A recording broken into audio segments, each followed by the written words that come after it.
All right, thank you everyone for joining us for our emergency preparedness and response series. This is the fourth in a 6-part series that we're offering through the Florida Association of Museums. This one focuses on salvage priorities and techniques, and it's brought to you by FAM Foundation and the Florida Humanities.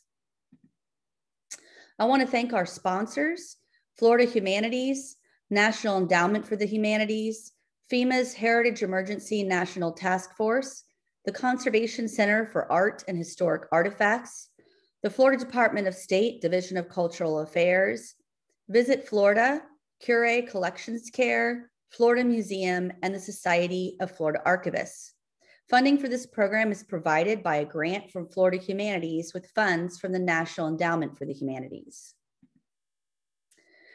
Just a few housekeeping items before we get started. My name is Carmen Godwin. I'm the FAM Foundation Program Manager. Also on the line with us is Caroline Tharp-Weiss, who is our Membership and Financial Manager. She's helping admit you and some other technical issues. To let you know, we are recording this webinar. How the agenda is set out today is we have a speaker who will have 2 different segments of content that she will provide. We also have 2 segments of Q&A sessions. As we go through the presentation, if you have something that comes to mind, you can type that in the chat box at any time, and I will make sure that that gets answered for you. If you'd rather hold your questions, you can hold them for the Q&A segments and just unmute yourself, and you can ask a question directly to our speaker.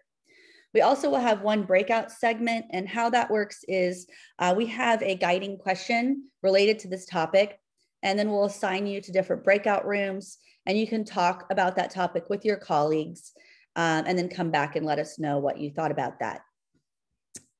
After we get started, I will copy and paste some very important links into your chat box related to resources. You can copy that chat box at any time during the presentation. Also, after the program, I will send you an email that has the survey attached. It just takes about 2 to 3 minutes to complete the survey. It really does help us not only understand what you thought about this program, but what types of programs you would like to see FAM Foundation offer in the future. And we really do build our programs based on that feedback from you. Now I'd like to introduce our speaker. Rebecca Kennedy is a collections care specialist and founder of Cure Collections Care. She's worked in Florida museums, and she was a collections manager and preservation specialist at the Smithsonian Institute for 11 years. She is certified in first aid and cultural heritage in times of crisis, and is the chair of the Association of Registrars and Collection Specialists Emergency Committee. She has responded to institutional emergencies as well as national emergencies. And we're really, really thrilled to have her here today to talk about salvage. It's an important topic, and we have a great person on hand to give us her expertise. So I'm going to pass this over to Rebecca to start her presentation. Thank you, Carmen. Just give me a quick second to get this up for you all.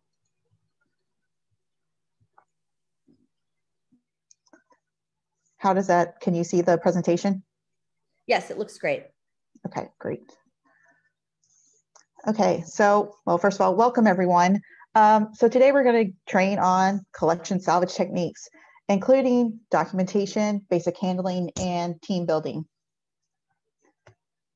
So I want to start off with to talk about what exactly is salvage. We use this term very loosely, and salvage is the systematic retrieval, stabilization, relocation, and documentation of objects damaged in emergency, which means that salvage is a term that encompasses the entire process following the impact of a hazard, not just the removal of objects. And I'll explain this very shortly. So when do we salvage? Salvage is not always a solution. Sometimes instead you'll be performing an evacuation or an in situ stabilization.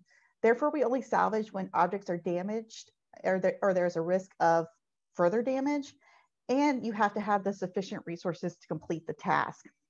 This last point is very important. You could accidentally cause more harm by beginning a salvage without the proper resources.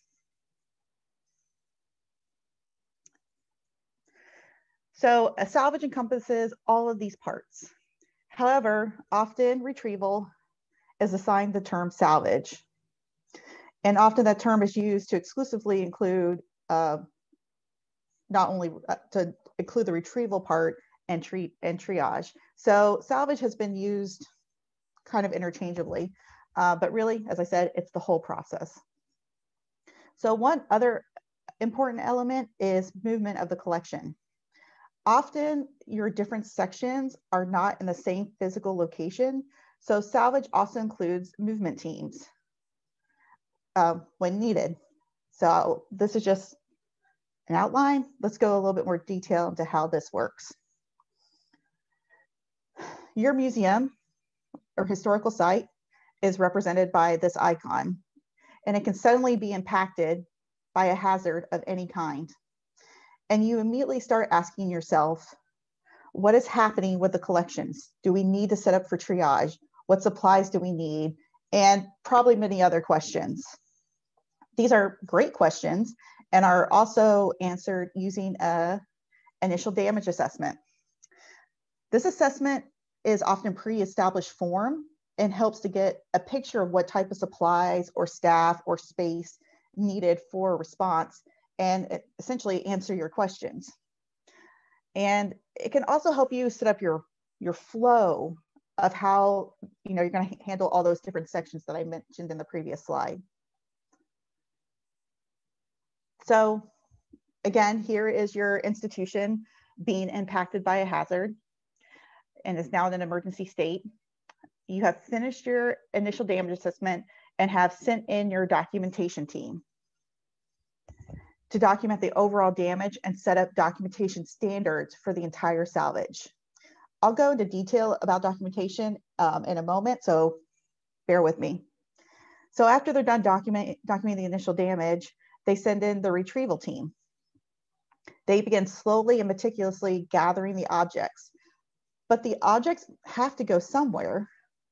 You never should start interacting or handling collections unless you know where they are going, and you need the people to move the collection. If the distance is short, the retrieval team might be responsible for the movement to the next station. Longer distances, it is recommended to have a movement team to divide the workload. So where are they moving it? To the triage station. Here, a triage team begins stabilizing the objects. This station's duties will change based on the type of emergency. If it's a water emergency, this can be rinsing and drying or preparing for freezing. And there's also the documentation team here to document what stabilization methods were taken, as well as making sure the accessions or tracking numbers remain intact. Think of it as almost documentation was like updating the location. But what if the objects being removed are not damaged? Do they go to triage? Probably not. Wherever you move them, they still need a team to do the physical movement. And same as moving things to triage, it can be the retrieval team or a separate team moving them. Undamaged materials go straight to the packing station. Here will be, again, a packing team to do the physical packing, as well as someone to do documentation to track what objects are in which box and where they are being sent. Conveniently, once objects have finished going through triage, they also get sent to the packing station. And you always need a person to do the physical movement between these two stations. Usually this is not someone from the triage team, as they will often be overwhelmed, but it can be, depends on the size of the emergency. So once objects are packed up, they need to be moved again, which normally takes another team and possibly vehicles to take them to their temporary or new storage location. At the storage section, there's usually a team setting up this area, and that includes gathering tables, shelving, bins, whatever you need to create a temporary storage space. And of course, they work with a documentation team which labels locations within the new storage location, track objects, update locations as needed, maybe unbox things, do an inventory. The documentation team does a lot. So we normally separate all these spaces physically to minimize the chaos and ensure the objects are out of harm's way. So this is the very basics of what a salvage response entails. And of course, the specifics will change based on the hazard. After the response, you can then move to recovery, which is long-term, time-consuming, and often expensive. During recovery is when you return objects back to their original storage. They may go to conservation treatment, and you might even unfortunately have to deaccession some objects. If an object is so badly damaged that it no longer serves your mission, you cannot just toss it in the trash. You actually have to go through the same deaccession procedure as you would any object. If you can't recognize it, which is sadly sometimes the case, you can give it a temporary number and go through the deaccession process still. Otherwise, part of the recovery is updating your database and then make improvements to your institution through mitigation. And then if needed, you can ban to reconcile accession records.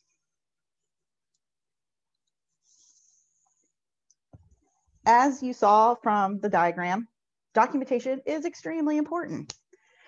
Documenting throughout the salvage and recovery process helps maintain the museum's tracking standards. It prevents theft and disassociation. Documentation during an emergency can seem tedious and might feel like it's slowing down the response, but losing objects through dissociation is much worse.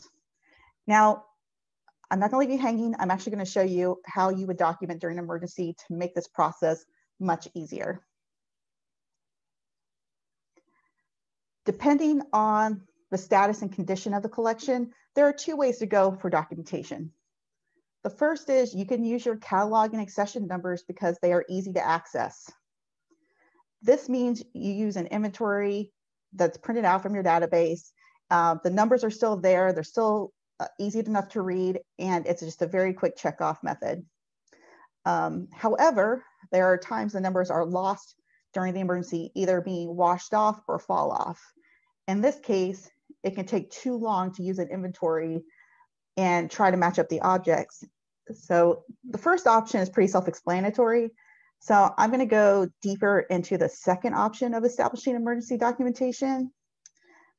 And during an emergency, it could be beneficial to default to creating your own tracking numbers during a response because it's actually much quicker than going through an inventory sheet. So establishing tracking numbers also helps objects that are now unrecognizable or in multiple pieces or fused together. And I'll show you how that works. So we're in emergency documentation. All of our numbers are lost. So we need to create a tracking number. And this is actually the most difficult part. You're creating something out of thin air in a very stressful situation. Your numbering system will change depending on the damage and location. But above are some simple basic guidelines, a few rules, keep them short and easy to interpret, and be consistent.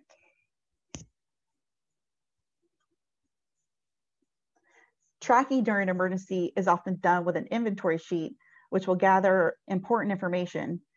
This is a list of some suggestions on what should be tracked on your inventory sheets, and you can make these ahead of time and keep copies in your emergency kits. So during trainings, you can test the inventory sheet you make and just make sure it works. But I just want to show you some samples. As you can see, this one has a tracking number and a given number. What we mean by tracking number is the temporary number we've created for the emergency. And then the given number is part of our reconciliation process where we could determine what accession or catalog number it is supposed to have.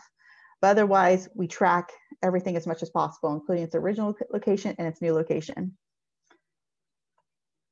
Here's another example of just a different way to do salvage inventory sheets. Again, it's pretty much the same basic information. These are very quick. They're not very detailed, and you can customize these based on your type of institution, your number of staff, your resources available. But yeah, making them ahead of time is hugely beneficial. So let's go back to these tracking numbers. They can easily be created using grids, much like in archaeology. And this is specifically helpful when objects have shifted dramatically and are no longer in the locations they should be. We use grids because they help connect objects that are now in pieces and possibly identify what cabinets or storage bins the objects originally came from. And I'm going to show you some examples. All right, so here we have our storage facility, and I'm going to call this a city museum storage facility for fun. But part of my numbering system, that's important. So I'm going to give it, its first part of its number is CM for city museum. And then I have 4 rooms in my storage facility, and I'm going to work in room B. So I'm going to put a point B. There are 3 cabinets in room B. I'm going to work in cabinet 1. So I've added 1 to my number. I open up my cabinet and I have 5 shelves. I'm going to go to the third one, which is C. And that gets added to my number. I have 3 objects. I'm going to grab object 3 because it's on the top of my priority list. And I add a 3 to the number. So my temporary number for this object is cm.b.1.c.3. It's very basic, and it's essentially telling me where this object came from without having to also come up with a separate, whole separate new numbering system. They kind of work in tandem. So creating these numbers is very fast. It's not time consuming at all. Like I said, it's actually more time consuming sometimes to use your inventory sheet. But again, depends on the situation. So let's look at that again. So this is a different room. I'm still at the City Museum storage facility. I'm now in room C, and I need to take object from painting rack 2, rack A, and the 4th painting. And this is just something I came up with, like painting rack is a PR abbreviation. So that just makes sense in my brain. But if I saw this number and someone had gone over with me the numbering standards, I would be able to keep going with the method, even if they had to be substituted out, or I could help reconcile where things came from later on during the recovery phase. So here we have cm.c.os1.k.5. I know that this is open shelving unit 1, shelf K, object number 5. cm.c.c3.d.2. I know this is cabinet 3, shelf D, object 2. So hopefully that makes sense for how to do it when objects are still in the place in the location where they're supposed to be.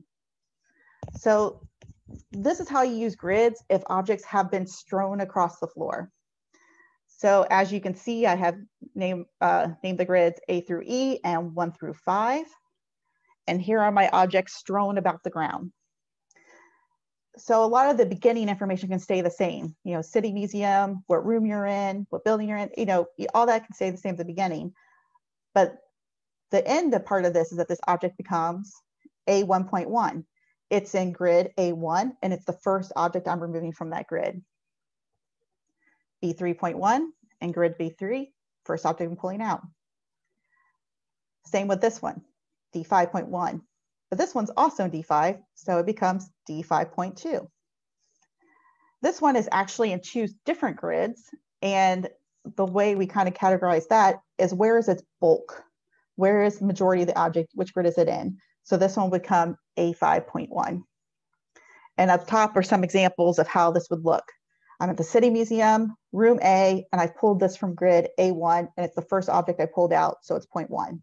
So just to let you kind of see how that ends up looking. One of the great things about this grid is you can have people working in each grid section, and you would never have a repeat of your documentation numbers. Everything would be unique. This is a different type of grid, and this is the one sort of more commonly used by law enforcement, where you label the grid A through Y here. You could keep it going with double letters or however you want to do it, but there is no numbers. And here are your objects again, strewn across the floor. So this one would become F.1. The grid is F, and it's the first object removed. This one is L.2. It's in the L grid, but it's the second object removed from this space. we don't have any numbers. So the only differentiation is in what order are the objects removed. So this one would be L.3, I.4, and X.5. This grid, you can only have one set of people removing objects because otherwise you're going to have inconsistencies with your numbers. So this way it ensures only one object is removed at a time. And this is actually a little bit slower of a process, but it's really good if you only have a small team and you can kind of keep things in order. And again, at the top are some examples: City Museum, Room A, Grid F, first object remove, and so forth. So hopefully that makes sense, and we'll stop soon for questions to clarify. So working with grids can be slightly overwhelming, but one of the first things you want to do is physically lay them out. This might mean you need twine or flags, and those supplies should be in your emergency kit if this is something you anticipate doing. I have seen the grid system use an even number squares, but I've also seen it done in a circle. Just as long as there's consistency and you've labeled out that grid and maybe even drew a map of that grid, anyone can follow the pattern. And sometimes the triage team will even mimic the grid system on their tarps or their workstations. So they'll say everything coming from grid A1 will go into this spot on the triage station.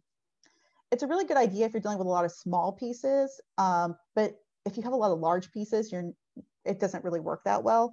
But when we've had rubble collapses, it's worked really well to help rebuild something if we keep all these grids together going throughout the process.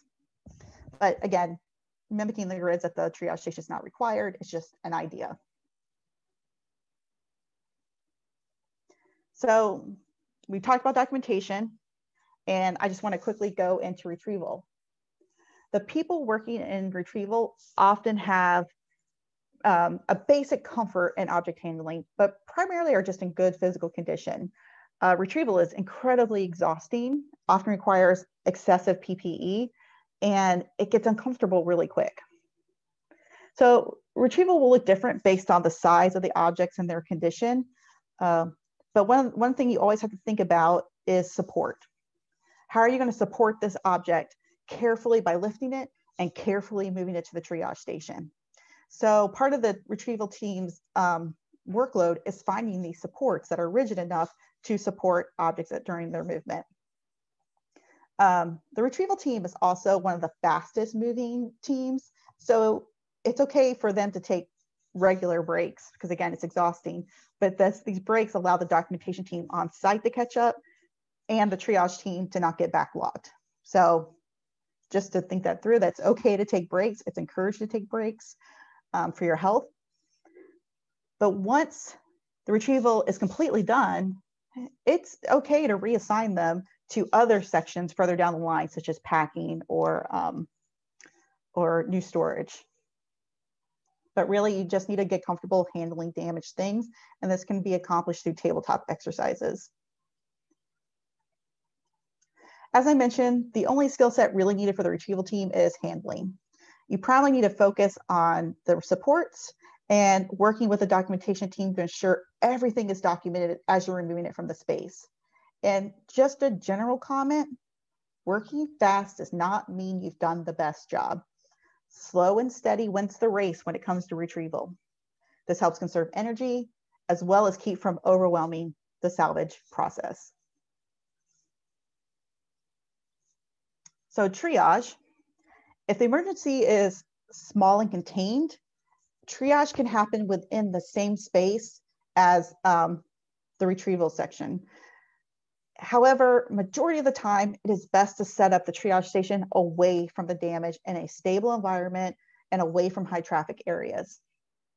Most commonly, the triage team is made up of people very comfortable with handling and stabilizing collections. And I'll go over this a bit more when we go really deeply into triage. But this is, if you have a conservator on staff, this is usually where they like to hang out. So this is us diving into triage. And during the initial damage assessment, that's when you establish your retrieval and salvage priorities. These are the basic rules of priorities on this slide. And usually the top priority is to retrieve and stabilize the objects on your priority list that hopefully you have pre-established to an emergency, if possible. So my one caveat to this is that many times the emergency sets you up in a way where you can't even get to your priority objects right away. And you actually have to retrieve and safely remove, maybe 20, maybe 100 other objects in order to get a safe path to these priority ones. But having a priority list and the goal in mind of what you're working towards can help you dictate how the salvage route will go. So outside of the priority list, there is a salvage priority matrix we follow. As much as it often sounds strange, the first objects we always retrieve are ones that are dry or damp or are in danger of becoming damaged, not the ones that have actually already been damaged. Next, we look for objects that are bleeding or have water-soluble inks, as this can result in complete loss. Then we rescue things that are made up of organic material, followed by complex materials, and then finally to the inorganics.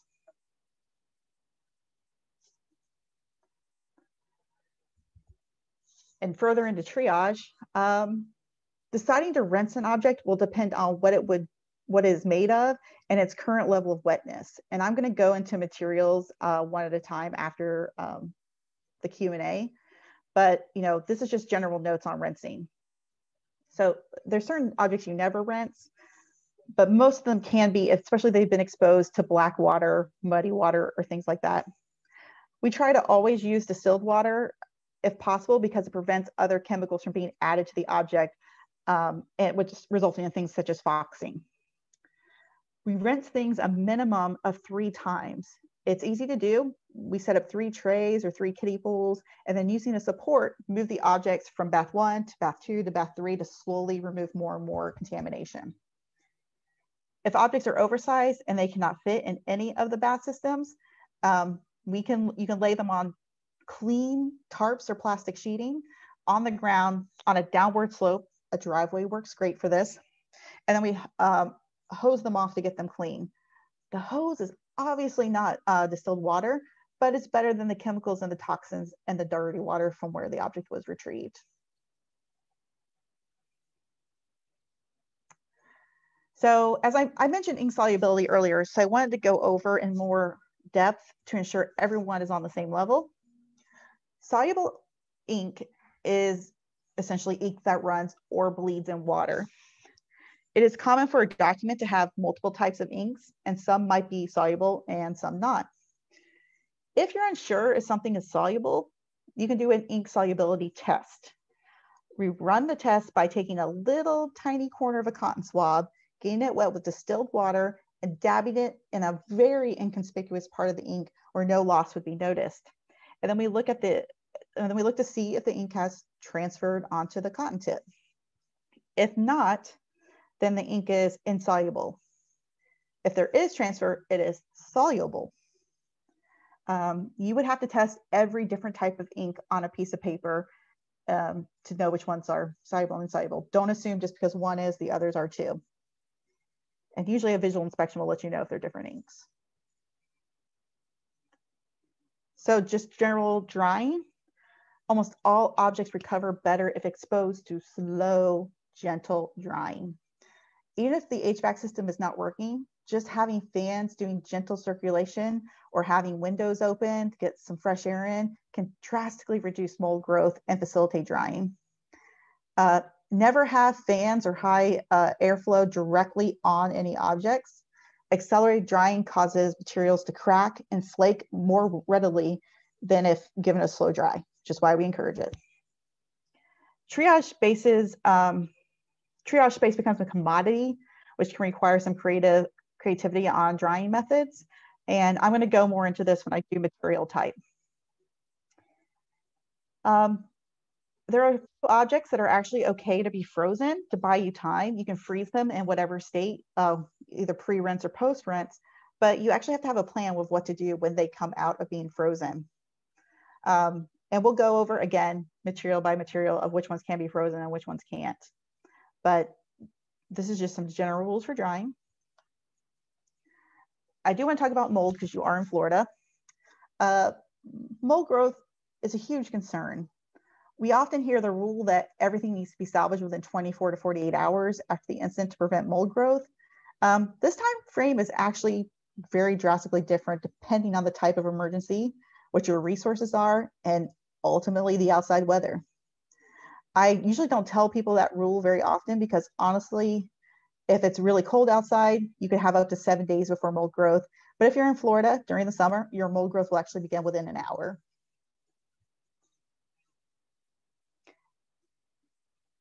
If mold does grow, it needs to be deactivated. And you can usually tell it's deactivated because it turns into a very fine powder. To deactivate mold, the relative humidity needs to be below 55%. The deactivated mold can be removed by gently brushing it into a HEPA vacuum with a clean brush. And you can also use latex-free makeup sponges and a few other techniques. But always think about your safety. Mold is incredibly dangerous, so always wear N95 and gloves. So objects that have been moldy before are more likely to become moldy again. Any protein fibers also become permanently unstable. So you may no longer have the mold, but the damage is done. But it at least prevents the damage from getting worse by deactivating it and removing it. Soot and smoke bring their own problems in salvage. Never rinse soot from any organic objects. This includes paper, textiles, leather. We would actually skip the rinse process at all if responding to a soot and smoke emergency or fire, essentially. This is because when you add water, when it's in water, the fibers open up in order to be cleaned, but the soot is so heavy, it actually sinks further into the fibers, making it more difficult to remove. Usually with just soot damage, we actually just vacuum it into a HEPA vacuum, same as we would with mold. And there's also soot sponges, which can gently remove the soot, but you need to test it in an inconspicuous part of the object to make sure there's no permanent damage. Inorganics, such as like metals, glazed ceramics and stuff like that, can easily be rinsed off the soot. So dry cleaning. The dry cleaning method is used if nothing is wet, usually just when there's a building or structural collapse that produces a lot of debris. Dry cleaning can also be used if objects has already fully dried after being wet and it's not appropriate to re-wet it for rinsing. We just try to remove the debris using microfiber cloths, latex-free makeup sponges, soft bristle brushes, where again, we brush into the HEPA vacuum to keep it from going further and causing more damage. And conservators might have some other tips, but I just want to give you general information so that you have resources available and can fend for yourself. So here are some resources available to help navigate all these techniques, as well as some material specific information. The one on the left is the salvage wheel. And then there's the field guide to emergency response. And then the first aid to cultural hazard times of crisis handbook. The first two cost some money.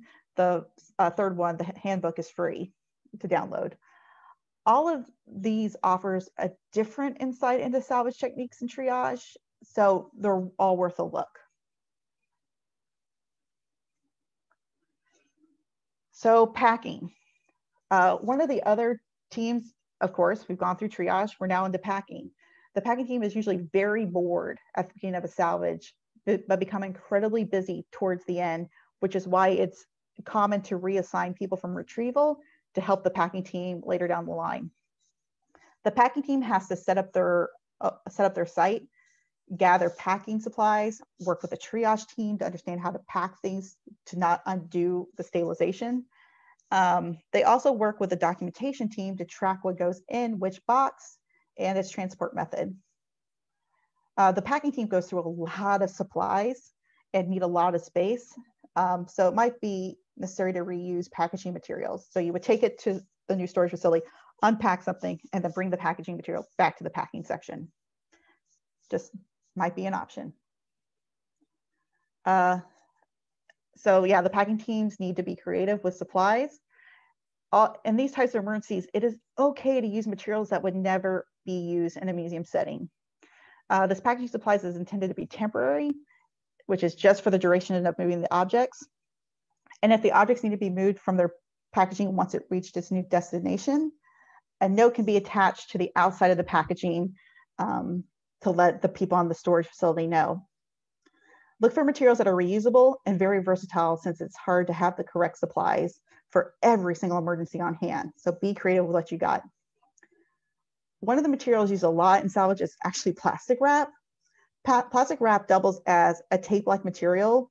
It can hold notes and labels in place, as you see in the top left corner picture, and it protects the object from more water damage. It is not at all environmentally friendly, nor is it reusable, but it is versatile. So storage is the final step in the response journey of an object. The storage team have to find the space, gather supplies, and set it up. They work with the documentation team to come up with location standards. The storage team needs to be kept informed of all actions being taken in the previous sections, as they have to know how much space to create and what types of objects to prepare for, including accommodating unusual sizes. So storage team also is one of those that's very bored at the beginning, but will become very busy towards the end. As objects are brought in, the storage team works with the documentation team to update the object's locations. This is another team that as I said, gets bored, so it's easy to reassign people to them. And one of the other jobs is to continue monitoring the space, because it's not your normal collection storage space, and it could be prudent to also increase or change security protocols for these spaces based on what's now stored there. All that being said, are there any questions? So if you have any questions at this time, feel free to, if you're shy, type them in the chat box. Otherwise, just unmute yourself and you can ask Rebecca directly. I understand that was a lot of information, so I'm happy to clarify anything. Anybody have any questions at this point in time? And also throughout, as she's talking, you can type questions in the chat box and we can answer those at the Q&A time. Anybody? I'll jump in. Hi, Becca. Hey, nice to see this presentation. Really comprehensive. I was curious if you could just add on to one thing you said kind of towards the beginning of it.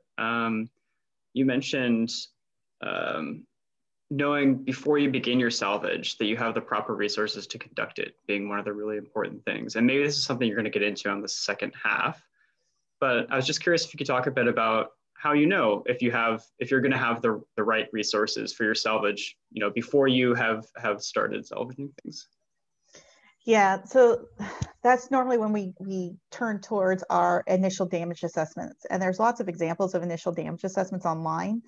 And what we're looking for is what percentage or how much of our collection has been damaged, what type of material has been damaged, do we have a safe place to take it to? If not, where do we need to take it to? And based on the size, how much of the damage, how much staff do we need, but how much staff can actually get to the site to help?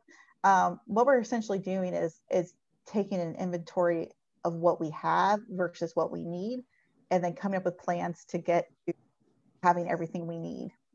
But I would really encourage everyone to look into getting an initial damage assessment, which is usually just 1 or 2 pages answering these questions.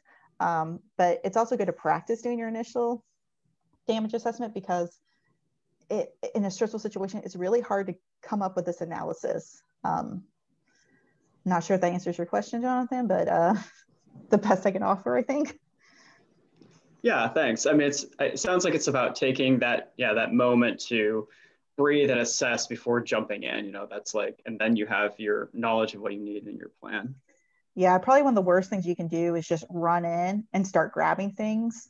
You need to actually think about the situation and calmly and rationally come up with a plan to set up all these sections and a workflow and stuff like that.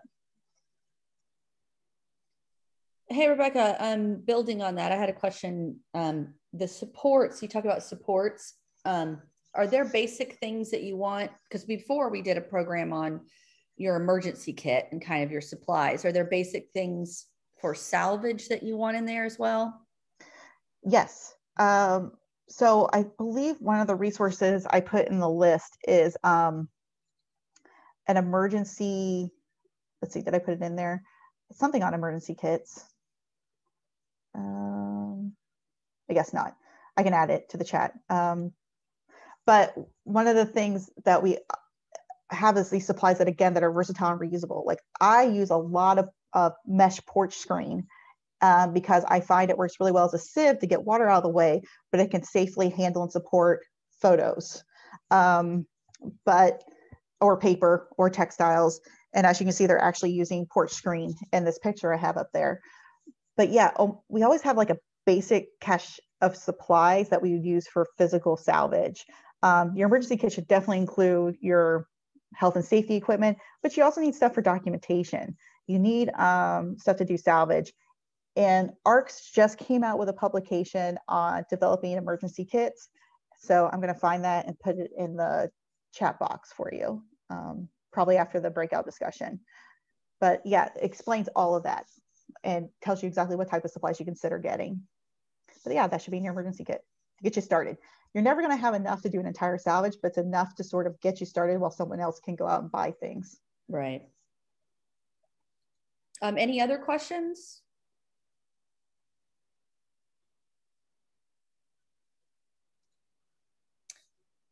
Okay, if not, if you think of anything, again, feel free to type it in the chat box. We will move forward, I suppose, to the breakout session. And then we have a second session of content that Rebecca will be covering. Do you mind putting that question up for me? There we go. All right, so I am going to copy and paste these into your breakout rooms. We have about 4 to 5 people in each breakout room.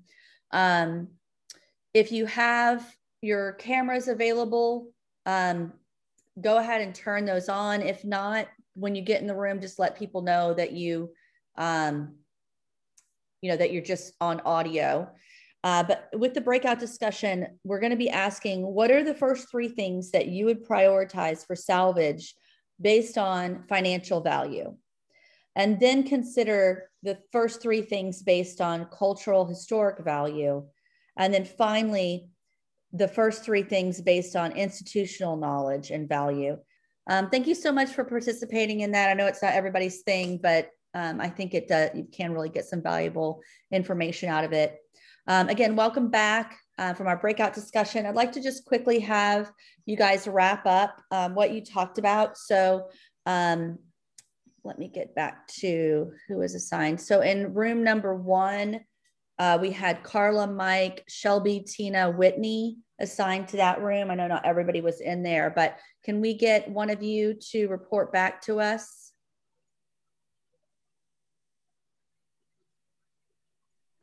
Sure. Who wants to do it? Go for it, Whitney. Is it me? So we had, so Tina at Lake Wales had basically several founding city documents. Tina, remind me, what did you say was going to be like in the financial category? It's tough for me to say that. We have the original maps and field guide of the young civil engineer who came to this town in 1909 and surveyed it, and so I have those. Financial, I mean, to me that's priceless. His archives are priceless, but he also surveyed many cities around the county and south of us, and so we have all those hand-drawn maps, but those are pretty important. And we have a large collection of highwaymen paintings, and a lot of people agreed their photograph collections would be of extreme historical significance. And the Murakami Museum has a Japanese friendship doll that they would save. And please jump in. Very cool. I know I'm forgetting things. No, that's good. That's good. I just wanted to know that you guys were actually kind of like talking about things. And I do think it's important to share this information so that some of you may have other ideas that someone hasn't thought about in your group. So for the next group, room 2, we had Barbara, Carlos, Jonathan, and Rochelle. Anybody from that group want to share with us?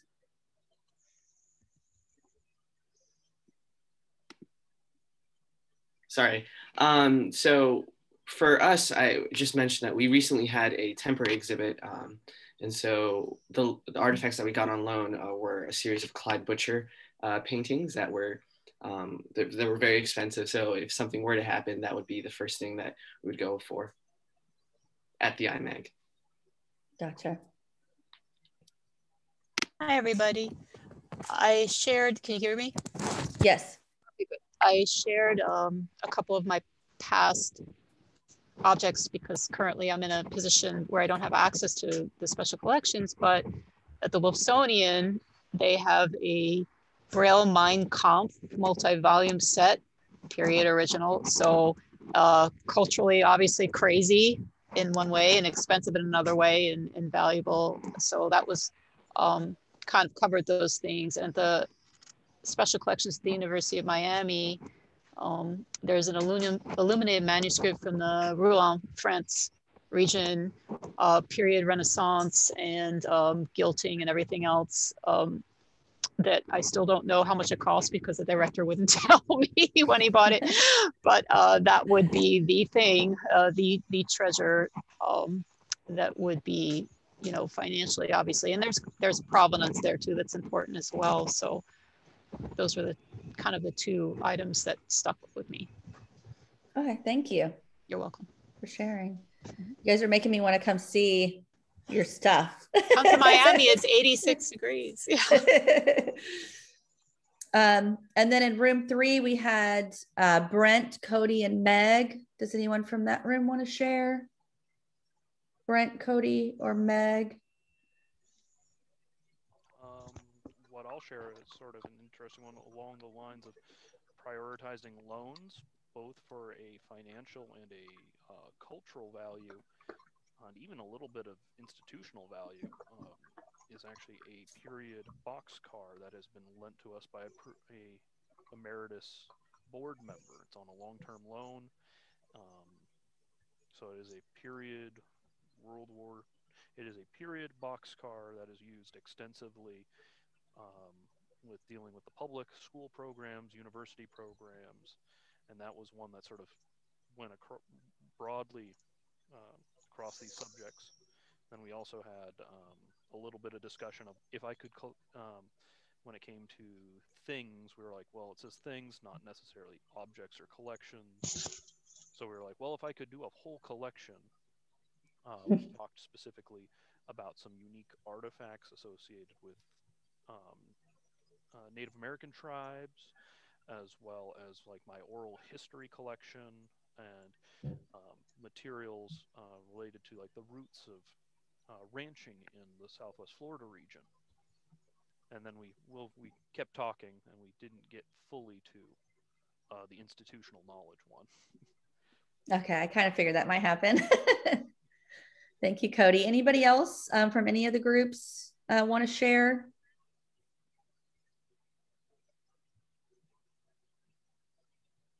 Okay, if you're shy, you can always type it into the chat box because I love to know what kinds of collections you all have. I'm gonna pass it back over to Rebecca for the next section of her talk.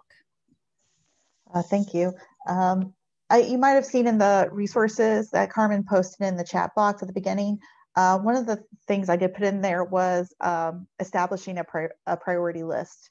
It's just like a brainstorming guide, but also gives you some insight into what types of things you should be thinking about, including, you know, as someone mentioned, one of the first things you should always have on your priority list is your loans. Loans are one of the first things that need to be rescued because just you've made a promise to an institution, you take care of their stuff. The other thing to think about, and I just want to throw this out there, is the community's feelings on what's a priority. Often as museum professionals, what we think of as a priority, we do base on, again, our inherent bias of what we think is important. But it's amazing how much sometimes the community really connects with a piece and we're unaware of it. So if you're really stuck on what should be in your priority list, you can often reach out to your community and be like, what do we have that's really important to you? But check out that resource. It's something I published, but hopefully it will provide you some guidance moving forward. All right, so now we get to keep going. Thank you all for bearing with me. I know this is incredibly heavy material. So now I wanted to get into material specific, salvage techniques and triage techniques. And because each of them have something a little bit different, but you'll notice those general comments I made earlier about rinsing, drying, and stuff like that will get repeated. And I'm okay with repeating it because I want it to become just lodged in your brain how to do all this stuff. And because I really wish I could be with all of you in person, actually making you physically do this, but you'll be semi-experts by the time this lecture is over. So I'm going to start with textiles. As I mentioned, there's this priority matrix of, what we rescue in what order, but within those list of organic, inorganic, and so forth, there's even a more detailed priority list of what you should rescue first based on the material.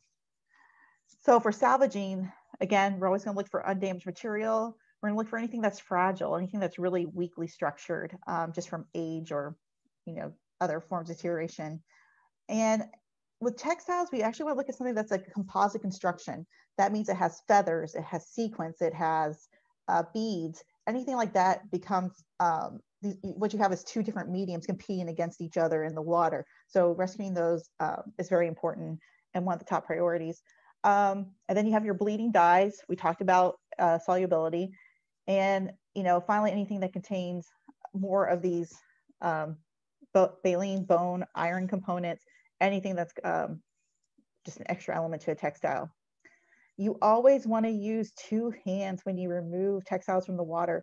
They are in an incredibly fragile state, even if you can't see it, that the fibers are at this point straining to the max. So using two hands, or using some other rigid support, we use a lot of pipe insulation or PVC pipe where we can roll the textile, or we have used, again, porch screen, where we use porch screen to lift and move it. And if the textile is already rolled and it's rolled on like some sort of blue board or other rolled thing, we would just put the PVC pipe through the hole and use it to carry it to where it needs to go. So these are all really easy to find resources that are fairly cheap, but just always have a support for the textiles. So for cleaning, we move to a clean, safe area. And you can, if the textile is small enough, you can use those bins that I mentioned, either the turkey trays or kiddie pools, and rinse them, but still do a 3-bath system. If you're doing it with the hose on the tarp, you just need to spray until the water starts running clean. But again, always fully supported. So drying, textiles come in many different shapes. And so there's many different ways to dry them, but the essence are the same. Do not wring textiles. You actually need to, if you do that, you wring them, you squeeze them, you're actually causing more permanent damage to the fibers. They're never going to actually go back into place. So one of the techniques I like to use is I actually use a rolling paintbrush. I put a blotting material such as a clean white towel, then I'll put the textile, then another towel, and then roll over it with a paintbrush roller. And what this does is it's just gently pushing out the water instead of causing deformation to the fibers. If the dye on the textile is bleeding, we actually put cheesecloth. So towel, cheesecloth, textile, cheesecloth, towel again. And then we push out the water because the cheesecloth actually pulls in the bleeding dyes instead of letting the dye transfer to other parts of the textile. And again, all materials you can get from your local store, hardware store, none of this is museum supplies. So this is how we dry sort of flat textiles. And then once you squeeze out that, or sorry, push out gently that little bit of water with a rolling brush, you can then put it to air dry. And air drying can be done by hanging or draping. So again, use the blotting technique with the rolling paintbrush. And then when we take out the hang dry, you'll quickly find space is limited, your time is limited, and you just need to come up with a quicker method. Well, we found this is a great use for pipe insulation. So as you can see in these pictures, pipe insulation is being used in both. We've set up a hang drying line, but the clothesline, that's what I'm looking for, clothesline. But the clothesline, if we hung the textiles over it, would create these really harsh folds that again would be permanently stretching out the fibers. But putting a pipe insulation over this clothesline gives it this nice, soft, gentle fold. So you can actually drape things over this clothesline. I've actually put pipe insulation on the top of chain link fence, you know, those little triangles that stick up, and it works just the same. I've put it over benches, you know, so forth. But just to create this nice, gentle fold, we use pipe insulation. I've also used it, as you can see in the bottom picture, to pad out hangers. You can also take it to reshape garments, which I'll go over in a minute. The pipe insulation works really well because it's meant to be wet, it's meant to dry quickly, and it's meant not to grow mold.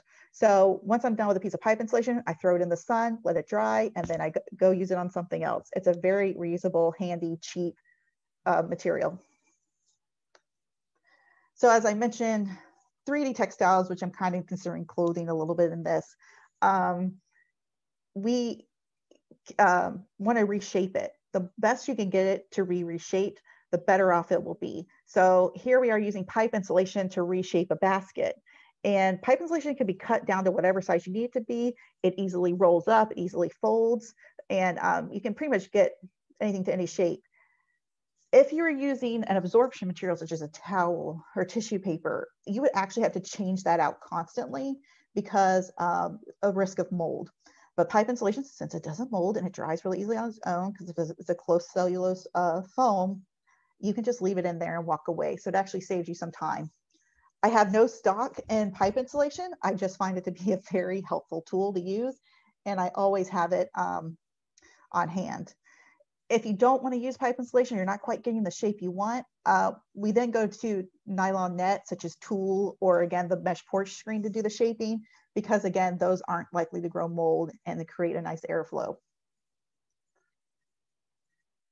Freezing textiles, again, you need to get as much water out as you can by using the rolling paintbrush method. Then you can fold it to the size of the container. When you fold it, you want to fold it on strong areas and avoid embellishment. And if you want to, put in a little bit of pipe insulation to keep those nice soft folds. And then wherever you fold it, you actually need to put plastic sheeting, wax paper, freezer paper to keep those elements from sticking together. And then you can put it in a clear plastic bag, seal it with tape, or put it in a plastic tub. And then label it, always label what you're putting away, and then put it in the freezer. Textiles are totally fine with being frozen. They don't mind it, but you have to think about if any of the embellishments on it can't be frozen. So this is like a little extra, bee in the bonnet for making sure that textiles get frozen correctly. And freezing is just buying you time. You still have to deal with it when it comes out of the freezer and put it through a drying method, whether it's air dry or freeze drying or thermal freeze drying. But it at least gives you time so you can go deal with other things that are happening. And make sure it always comes back to room temperature before you handle it once you take it out of the freezer. So textiles are one of my favorite to work with because I feel like they're very easy, but at the same time, just really need that special TLC. But one of the more common things that gets damaged is books. And I'm going to go into those a little bit more detail, obviously, because that's what we're here for. So when salvaging books, we want to prioritize books that are vellum or leather or coated paper. And this is because these do the absolute worst in water. They can actually be permanently damaged in water. And usually require more time for through triage. So when you pick up a book out of the water, you want to use 2 hands and try to hold the book closed as you're removing it from the water. Then I usually give it just a very, very gentle squeeze, because again, the paper is a fiber that if too much pressure is added will permanently warp those fibers. But we're just trying to get out really excess water, kind of like with the pushing of the textiles. We're just gently squeezing it out of the book with 2 hands and letting it drain out as much as possible. But then we have to rinse it. It's okay for books to be rinsed, but if they're already dry or just damp, I wouldn't rinse them just because you're adding risk to something like a book by getting it wet again. Again, do not rinse vellum, leather, or coated paper. We want to always keep that dry. So for rinsing, you can hold the book closed with 2 hands, and then you can either put a 3-bath system or have a partner pour distilled water over the book. The reason we hold the book closed is because if we dunk it in water with it open, it would actually push the debris and stuff further into the spine and further into the pages. So even though we're kind of cleaning the outside of the book, the water's not necessarily getting to inside of the book, that's fine. It's actually less damage because it helps, because we'll get all that debris on the inside of the pages out after it's dry. So drying books, there's actually kind of 2 methods. If you have a damp book, it's very easy to just prop it up, fan it out, as you see in this picture, and have just the air slowly dry it. The bad thing about this is that the book will actually dry to whatever fatness you left it out to dry in. So only do this if there's really damp books, because there will be less swelling of the pages. You can also interleave a layer of absorption material within the book. We usually do it on the front, right between it and its cover page. And then like every chunk of pages, we put another absorption material. You can use paper towels, you can use blotter paper. This is actually a very kind of tiring process, because you actually have to change this out as often as possible to prevent mold. And it's kind of slow, but it does prevent the book from getting as fat as the fanning out.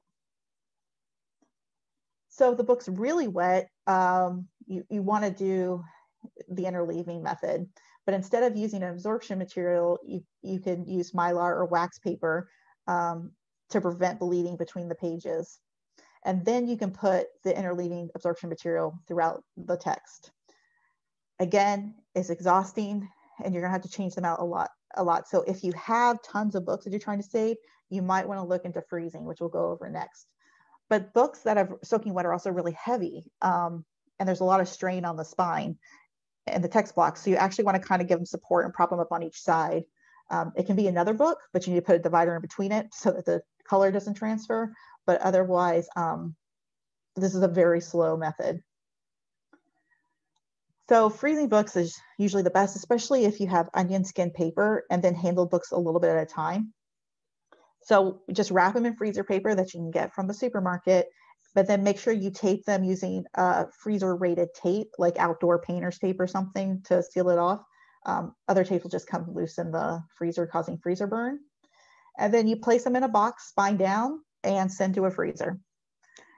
We can do vacuum freeze drying, and if that's the case, you would prepare them exactly the same way for vacuum freeze drying. It's just they be dry when you got them back instead of wet when they come out of the freezer.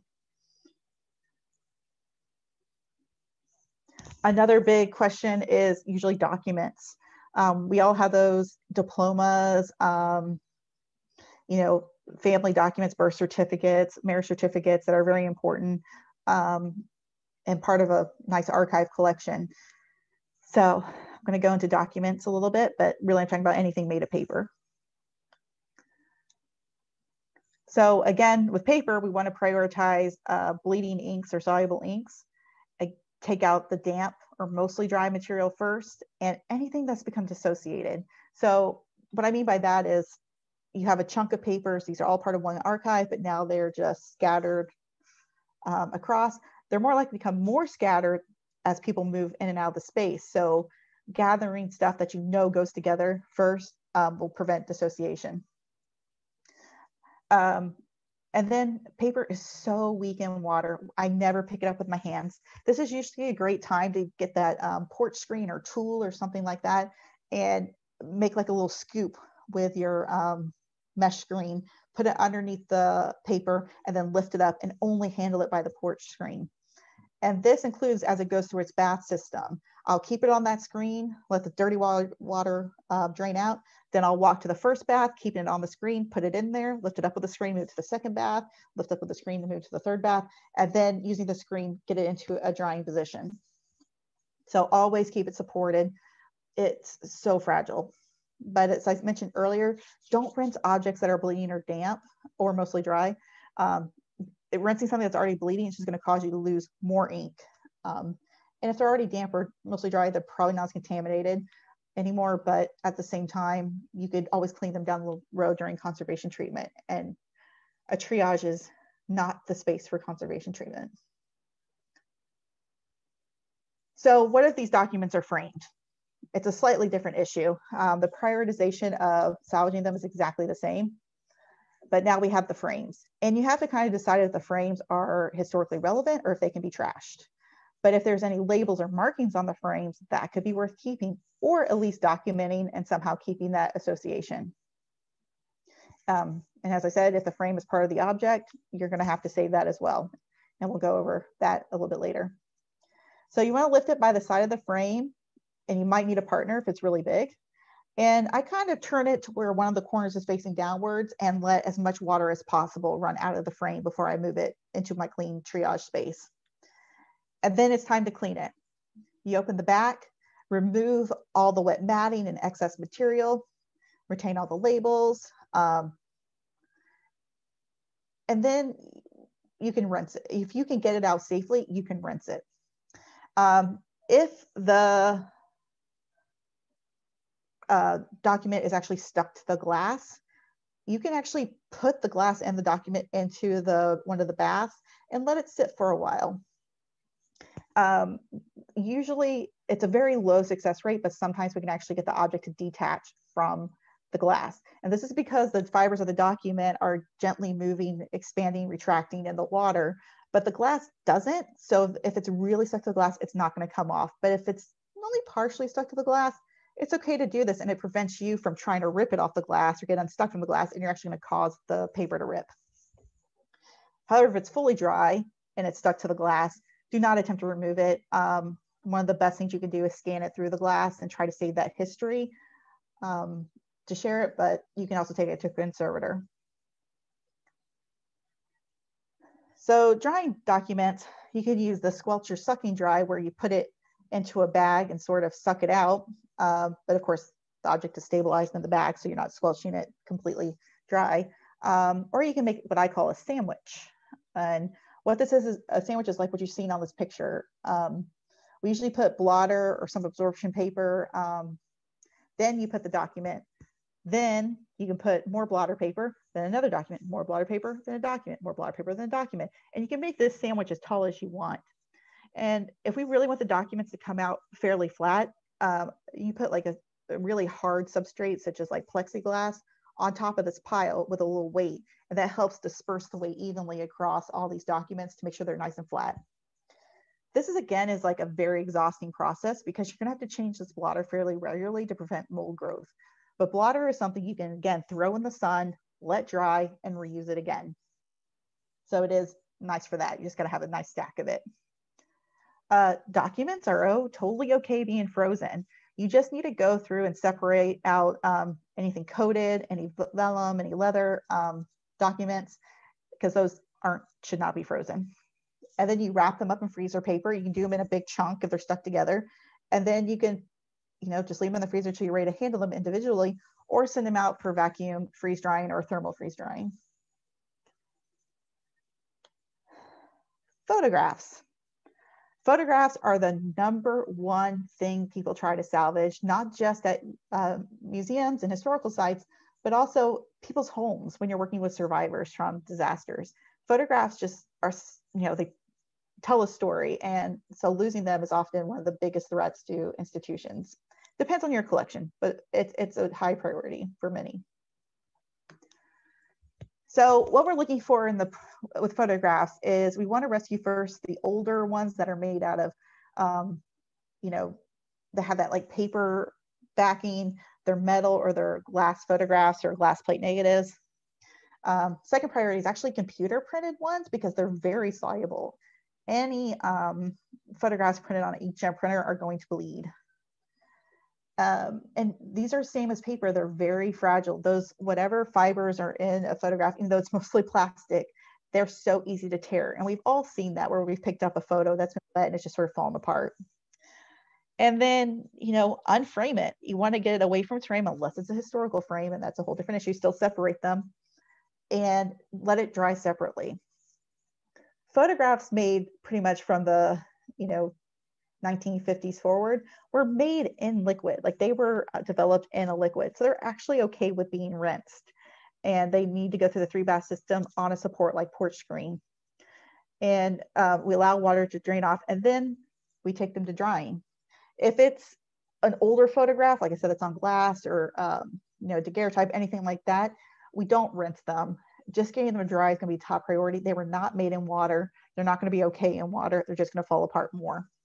So go straight to drying for all of them. So drying photographs, they're pretty easy. You just lay them flat, image side up, or we hang them by a clothesline as you see in this picture, but just clip the clothespin in a corner that you're okay with possibly losing. And then you can just have gentle air circulation. The reason we don't stack these or put them in a sandwich is because you don't want to mess up the emulsion on the top. So having photos near each other and so forth is just going to cause them to stick together, not actually dry. If your photos are stuck together for some reason, when you're rinsing them, you can actually take a huge stack of soaked or stuck together photographs, especially if they're modern, and put them in a bath and let them soak for hours. They won't become any more water damage, but they might, because they're both fibrous, they will expand and contrast differently and slowly come apart. There's a higher success rate of when papers and photographs are stuck together to float them and have them come separate again. So don't get discouraged if your photographs are stuck together. Just put them in a bath, let them sit for a while, and then gently agitate them to see if they come apart. Do not peel them. Even if they're close to coming apart, don't peel them, just let it soak a little bit longer. If it's about 24 hours and they've still not separated, they're stuck together forever.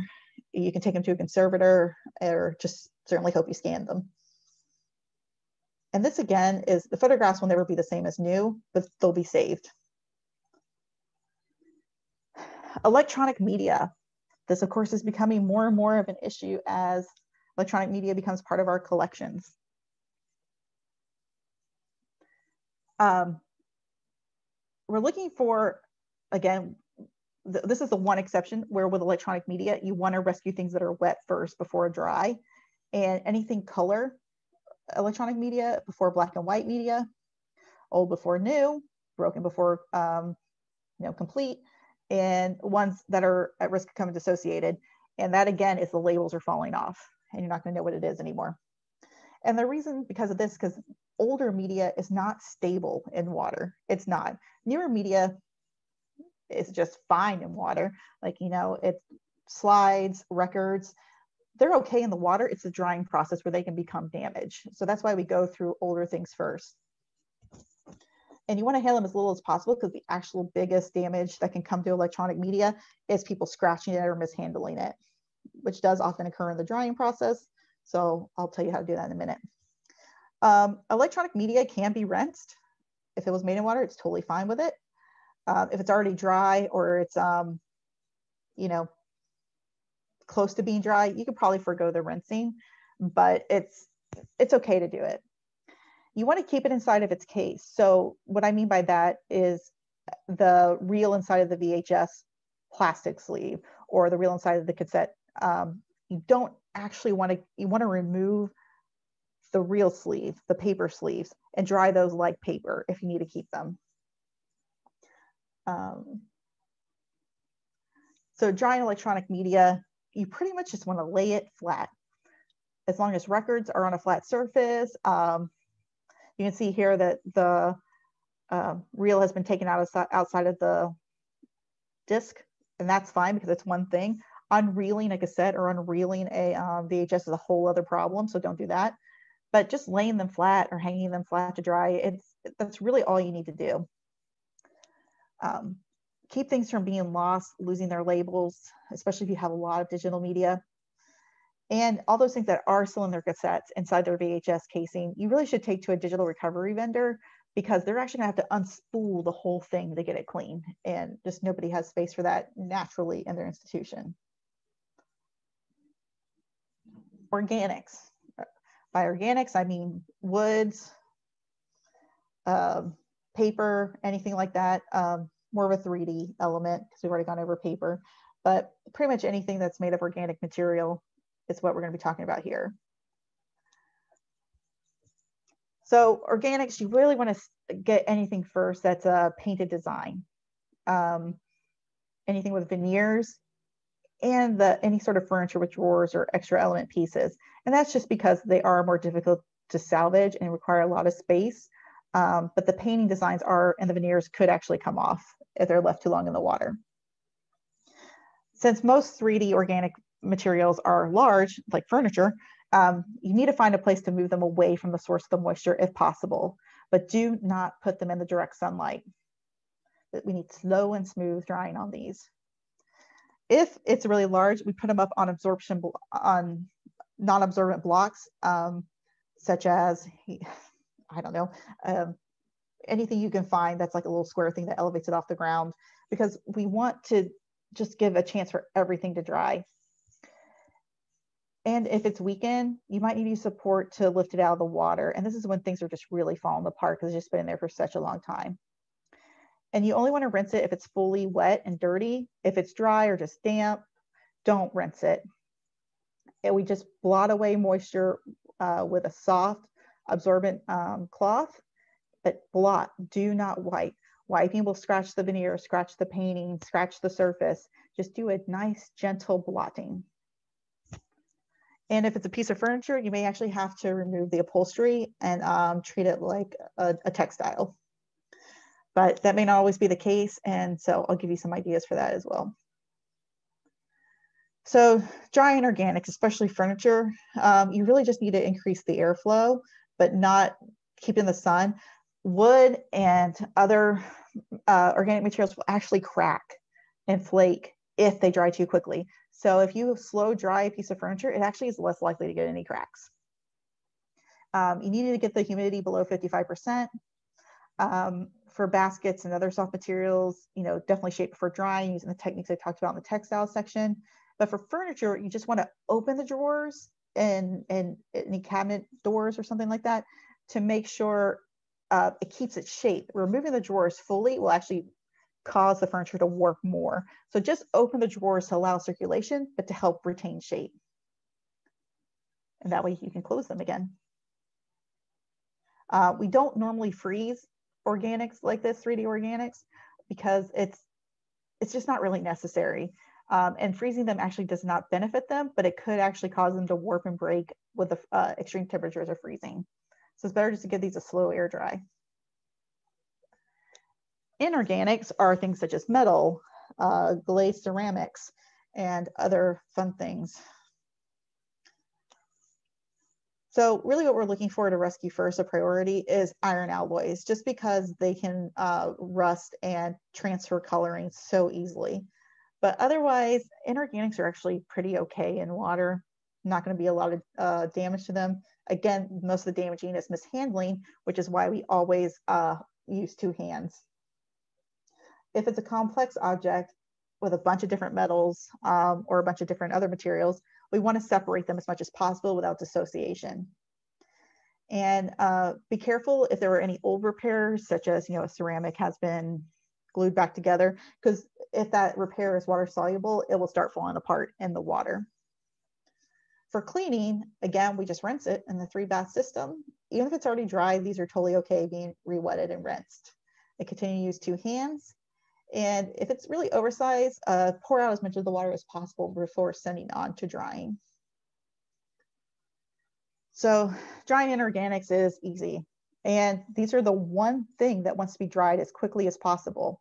You can use sunshine, any like hair dryers, absorbent materials.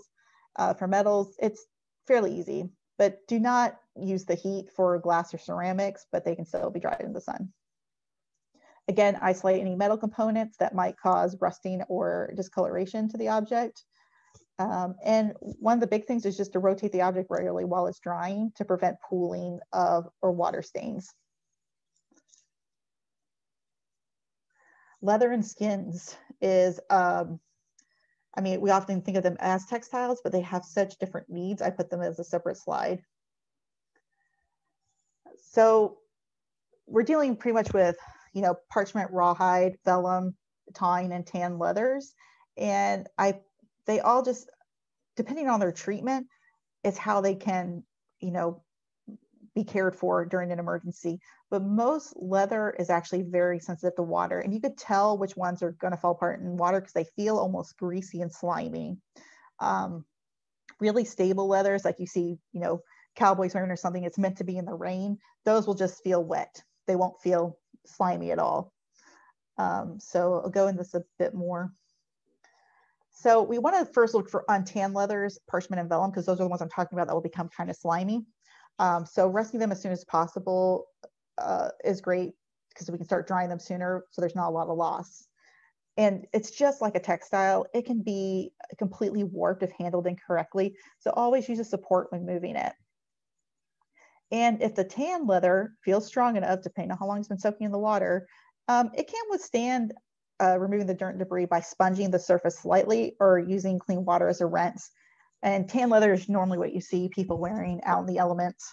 So it's meant to, it's okay. It's used to being rinsed and sponged off. But again, with the sponging, just do a blotting. Do not rub. So drying leather and skin. If it's 3D, you want to pad it out. Like I said, using toweling, using tulle, using pipe insulation, but just get it to its shape, because if it dries in the wrong shape, it's probably going to be permanently hard in that shape. Air dry with good circulation, never in direct sunlight. It's just like wood, it will crack and flake if it is dried too quickly. For tanned or rawhide objects, you might, as you're checking on it, find that it's starting to feel really kind of solid, not the way it should. You could do a little agitation by just, you know, giving it a little bend here and there, but not to damage it, to make sure it keeps its flexibility. Vellum and parchment are kind of easy to recover from water damage because they can just be air dried, nothing else to do. And they can also be frozen. They are okay with being frozen as long as they have layers of freezer paper between them and they're not directly touching other things. We take vellum out of the archives document things before we freeze them because they do freeze differently than regular paper. So they shouldn't be together in a packet. They should be kept separately. Paintings and frames. Here we go into the void of paintings. Paintings are actually fairly simple because there's not a lot you can do with them. We're again looking for paintings that are bleeding or have very ornate frames, and the frame is part of the object that you have to keep. Again, we lift it out, and I tend to tilt it to one of the corners is facing downwards and let all the water go out. And you really need to observe safe handling practices with paintings. The canvases and the frames easily become warped, and therefore people should always carry large paintings and do not touch the paint or the canvas surfaces or the frame's decorative moldings as much as possible.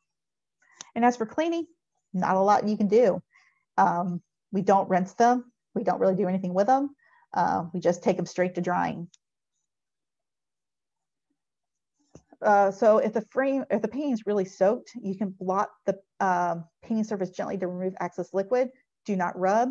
However, the caveat to this is you have to know that painting is stable and there's not going to be any loss.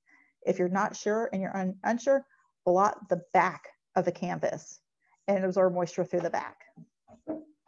If the frame of a painting is actively distorting or twisting, you can put weights on the corner, lay it face up with supports underneath it so it's getting air circulation, but then put little weights on the corner to help prevent warping. You should put some sort of material between the weight and the frame so that way the weight doesn't scratch the frame, but otherwise now we just let it dry. If it's just damp, you can just lean up against the wall to allow ventilation. You can put it up on some blocks if you want to. If it's soaking wet, lay the painting face up on a clean, flat surface I usually put 4 to 6 inch blocks underneath it to make sure air circulation is getting underneath. And the reason for this is that while it's laying back, you're less likely to lose any flakes of paint. All right, so that is it for me talking material specific salvage. But before we finish up, I wanted to talk to you all very quickly about emergency evacuation. And this is what we do if absolutely nothing has happened to your collection, but it's at risk of being damaged. And that's when we start planning for and executing emergency evacuation. Collections can be evacuated to a different space inside your building or to an offsite location. So here we are back on that emergency diagram that I showed you earlier of how to set up your teams. Because evacuations are actually very similar to salvage, except you skip the triage station. Since no objects have been damaged, there's nothing really to stabilize. However, you might now need a team that does in situ stabilization for objects that cannot be moved, either due to their size or their fragility. In situ stabilization can consist of wrapping objects in plastic or blankets, or building a barrier around them, really just stabilizing in place. Another difference is since the space is not damaged, there's no actual emergency happening in your building yet, you can actually move these other stations, the packing station, new storage station, or whatever you need, a little bit closer together. You don't need to keep them so separate, but you still need to be aware of high traffic, but you're not at least not trying to remove it from some bad element. So, you're evacuating for a reason. There's some sort of threat coming at you, and that threat has determines how you respond. So you have to assess it, and after assessing the threat, you come up with a method for blocking it, if possible, and then set about prioritizing which objects need to be evacuated in which orders. Again, this is the same method in salvage using the initial damage assessment. With the information obtained during the assessment, you can begin preparations to identify where objects are being relocated, what documentation do you need, what supplies, any safe routes, teams, and other resources. Then begins the documentation, packing, and movement. The evacuation ends at the temporary storage location with proper documentation and monitoring of the space, just like you do with a salvage. So these graphics I just showed you actually come from a procedures guide listed, shown here, and it's published by ICROM, and it's free to download. I believe the link was provided in the chat box. It's a very helpful document that walks you through every step of an evacuation, and much like those graphics, so very easy to understand. So with that, I will turn it over for final questions. So we do have a couple questions that came up in the chat box, so I'll go ahead and throw those out to you, and then we can open it up for those who might want to unmute and ask direct questions. The first one is from Whitney. When interleaving wet books, should they dry standing up on their spine or lying flat? You can actually do both. Usually we keep them standing upright to prevent the sides from even touching, whatever support you're using or table you're using, because we don't want any sort of color bleed or transfer to happen. So by keeping them upright, you're actually having minimal contact with the surface. So there's less likely to have overall damage to the book. That would not have been what I guessed. And then Anna asks, what material do you recommend blotting face of painting? So usually, and this is on the, hopefully you all got the link I sent you about the emergency kit manual. We use closed cellulose sponges. There's a lot of sponges out there that the typical kitchen sponge is an open cellulose sponge, which we don't want. They're easy to scratch off and debris, but there is one brand, I think it's like Ocello or something, which is a closed cellulose sponge. Otherwise, I mainly get them from hardware stores. Hardware stores pretty much only primarily sell closed cellulose sponges, but they're just more hardy feeling. You're not going to have as much flake off from them, and they can absorb a lot of material. And again, I throw it in the sun, let it dry really quickly, and I take it back to work. Okay, that's great. Anyone else want to unmute yourselves and ask a question or type in the chat box?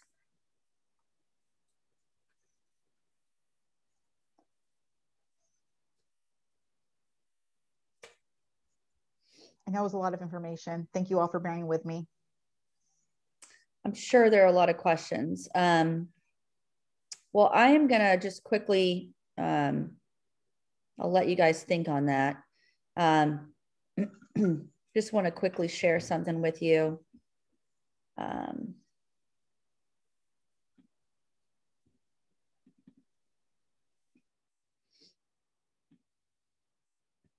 So we are, keep thinking about your questions. We'll give you an opportunity to ask them if you have any additional ones.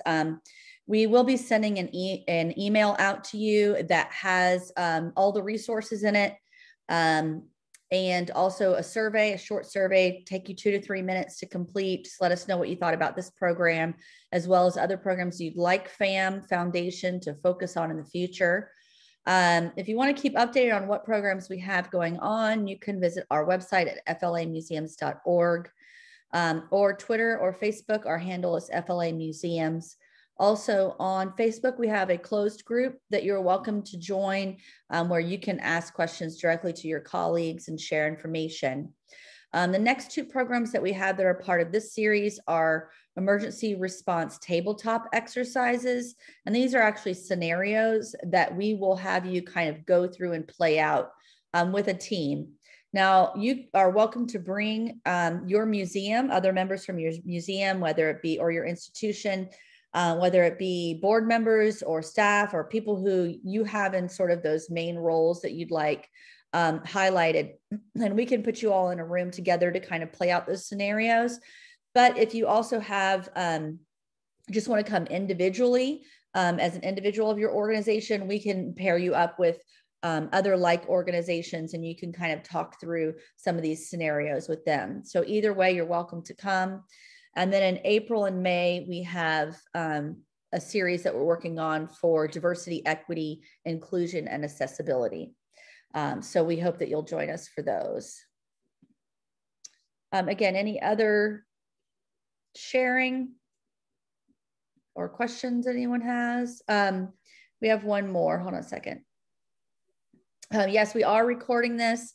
I will upload the recording to our YouTube channel, and I'll send you a link in the email that I send you with the survey. And then Rochelle asked, is there a list of conservators available for Florida for post-salvage, painting, photo, scrap? I'm sorry. I don't know what just happened there. Scrapbook is dry and stabilized, and now I need a repair. Yeah, so there's not, well, there is a list and there's not a list. The American Institute for Conservation has a list, and you can actually find anybody on there through the Find the Conservator module, which I'll just drop in the chat box. And anyone who's made it onto this list, it has been peer reviewed by 5 or 6 other conservators to make sure they actually are doing good work. So if you don't find a conservator here, but you find one kind of in the wild, you can ask them if they've been peer approved by AIC, or look for them directly. And what we're really trying to do is keep you from having people who aren't actually trained to take care of your stuff claim that they are. So you can use this search by your zip code, or you can search by the material type. There's actually sort of there needs to be more conservators in Florida. There's definitely not enough to handle the amount of culture down there. So it might be difficult to find one, but I can recommend some great people in the Miami area for sure that I've worked with. Okay, wonderful. And that is copied into the chat box. If you need to copy anything from the chat box, you can go ahead and do that now. But I'll also put that on the resource list that I send to you all, that Find a Conservator link. Anything else? Any final words, Rebecca? Or thoughts? I'll just say that, you know, this all sounds very overwhelming because I'm telling it to you in a lecture format. Even if you can't find a training where someone actually teaches you to do that, just get a bucket of water, a pool of water, make it dirty by throwing some coffee grounds in it. That's what I like to use for mud and trainings. And just practice pulling things out that are wet using the tools I mentioned, and, you know, set up your emergency kits accordingly. You don't need to wait for actual training. You can do this yourself by just practicing. That's good advice. All right, thank you so much. If you do have any additional questions, I'll make sure that Rebecca's contact information is in the email that I send you so that you can follow up directly with her. Thank you all so much for attending today. Have a great rest of your day. Thank you, everyone.